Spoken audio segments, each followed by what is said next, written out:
Good morning. You're listening to floordaily.net, and I'm Kemp Harr. This morning, my guest is Lady Henrietta Spencer-Churchill. How are you doing? I'm fine, thank you. It's good to be with you. You know, I introduced you as Lady. Many Americans are, I guess, a bit curious about people of nobility and with a pedigree. And actually, you are the eldest daughter of the 11th Duke of Marlborough. Is that right? Well, we say Duke. You say Duke. Duke. But then, no, I'm pulling your leg, but that's absolutely right, yes. And it's a courtesy title. I was born with it, and I sort of get to keep it. I guess it doesn't really mean much. It's just one of those sort of hereditary things. There you go. But in this day and age, it's really not very important. Well, I wanted to talk to you because you're giving a presentation next week at the Atlanta Mart rug section.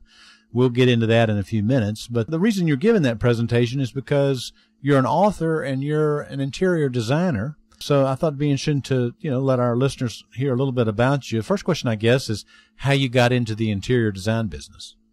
Well, many years ago now. I started my business actually in 1981. Mm-hmm. I guess having always been interested in architecture and homes, even as a young child. And when I left school, I went and studied art history in Florence, Italy for 6 months, and then Paris for 9 months. So I was getting a good sort of all-round background knowledge of architecture and art history. And when I came back to London, I decided either I wanted to go into architecture or some sort of fine arts. And on doing research, I ended up going to the Inchbald School of Design, which actually at the time just had a one-year course, but I got completely hooked on it and really never looked back. I did my, I suppose one would say, apprenticeship for 2 or 3 years with another designer, and then started my business in 81. Okay. Well, and whether this was a major factor or not, I'm sure that growing up in Europe and being of nobility, you probably got to see many very great homes. And I think you actually have a home that we over here might call a palace that's named Blenheim. Is that right? That's correct, yes. That was given to my great ancestor, John Churchill, who became the first Duke of Marlborough in the 1700s for his achievements of the wars of the Spanish succession. So that, yes, is my family home. But as you rightly say, I was fortunate enough to spend a lot of time of my childhood in some beautiful homes in England and abroad. And I think that sort of broadened my cultural experiences, not only, from a artistic point of view, but also from a sort of cultural point of view, and getting into the way people live in different parts of the world.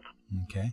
Well, let me just ask you, since most of my audience is tuned into the floor covering business, what types of interior design trends are you seeing as it relates to floor covering? Well, I guess in my business, in particular my business, trends aren't that important because we obviously design for the style of the house. Right. So if you're working with a historic building that was built in the 18th century, then you want to try and be true to that tradition of the house. So you're typically using stone floors or wooden floors, and perhaps not so much of the new floors, new vinyls and linoleums and things. Although I have to say that the big trend does seem to be now for not only luxury floors, but also a lot of floors that are green, using recycled materials. And, there are some very good products around at the moment. And going back to vinyl, luxury vinyl has become a big trend because you can get it in so many very realistic designs that simulate wood and simulate stone, simulate marble. And it's, it's affordable and very practical. Mm-hmm. So that trend is as strong in Europe as it is here? I think it is, yes. I mean, it's, there's a certain sector of the market. As I said, to be honest, it doesn't necessarily relate so much to my particular clientele because they tend to have older houses. But we certainly, certainly think about practicality when we're specifying floors. That's one of the main issues. Affordability. Exactly. Budget is definitely a factor. Okay, so you've published a book that's titled The Life of the House. Tell us a little bit about that, if you would.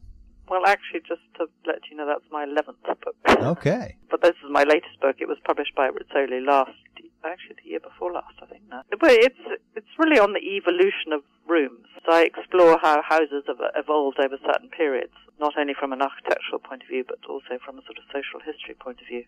And the reasons they evolved was because of advances in innovations in industry, etc., and how they've changed and how we sort of have to keep up with current trends and technology, but at the same time respecting the history of the house.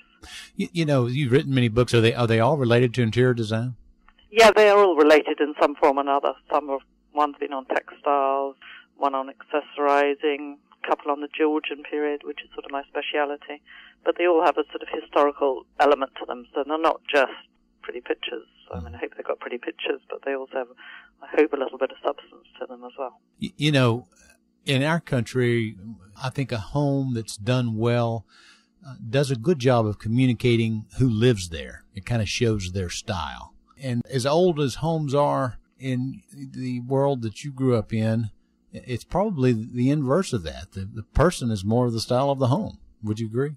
Yeah, I mean, I certainly, when I'm taking on a project, you take into consideration, number one, the style of the house and work with that, and number two, the lifestyle of your client, you know, and how the house is going to work for them. Have they got young children? Have they got teenage children? You know, who else is living in the house? Do they have animals, etc., etc.? Do they like to entertain? And so that's very much their lifestyle, very much dictates not only the layout, but the style of the house as well. So, yeah, you've got to, I think, just not have a huge ego and make every house look like you would like to live in it, but it's got to work for that particular individual. So, as we mentioned, you're giving a talk in Atlanta next week. I believe it's on Wednesday, January the 8th. That's correct. Yeah. Between 3 and 4. And it's in Building 1, Floor 14 in the seminar room. Talk a little bit about what you're going to talk about. Well, I've produced a rug collection. This is a first collection for a company called Laloy, who have a terrific range of rugs, really encompassing everything from very affordable to very luxurious. I think mine are more at the top end of the market. This is just a first sort of small collection. I have another larger collection coming out with them later this year. And so I wanted to really explain to the audience how not only rugs but other accessories personalize your home. So it's really focusing on that aspect of the house. Can you give us one or two nuggets of that without giving away the whole presentation? Well, I mean, it's, you know, I'm going to be showing a lot of examples of rooms I've decorated and, you know, what's been enhanced by that room by perhaps the furniture or the accessories or the rugs or whatever you're putting in it. And, you know, there are times when you want the rug to be a focal point, and there are other times when you actually just want it to blend into the background and, you know, just form a sort of harmonious seating area or something like that. Okay, so you're going to show pictures and then tell people why this works. We hope it works. Okay. Or actually, even in some cases, how it doesn't work. So, you know, I'm going to show a bit of those so people can also see how it could work better. All right, good. I hope to make it there, and I hope some of our listeners will, too. Again, it is Wednesday, January the 8th from 3 to 4. Yeah, and I believe, actually, Laloy are handing out some free books. I don't know, 25 people, I think. Yeah. And as long as you have a pass to get into the show, you can come to this without paying, right? I think it's free. To be perfectly honest, I'm not sure about that, but I'm pretty sure the seminars are free. Thanks for spending time with us. Again, we've been talking to Henrietta Spencer-Churchill, and you've been listening to Kemp Harr and FloorDaily.net.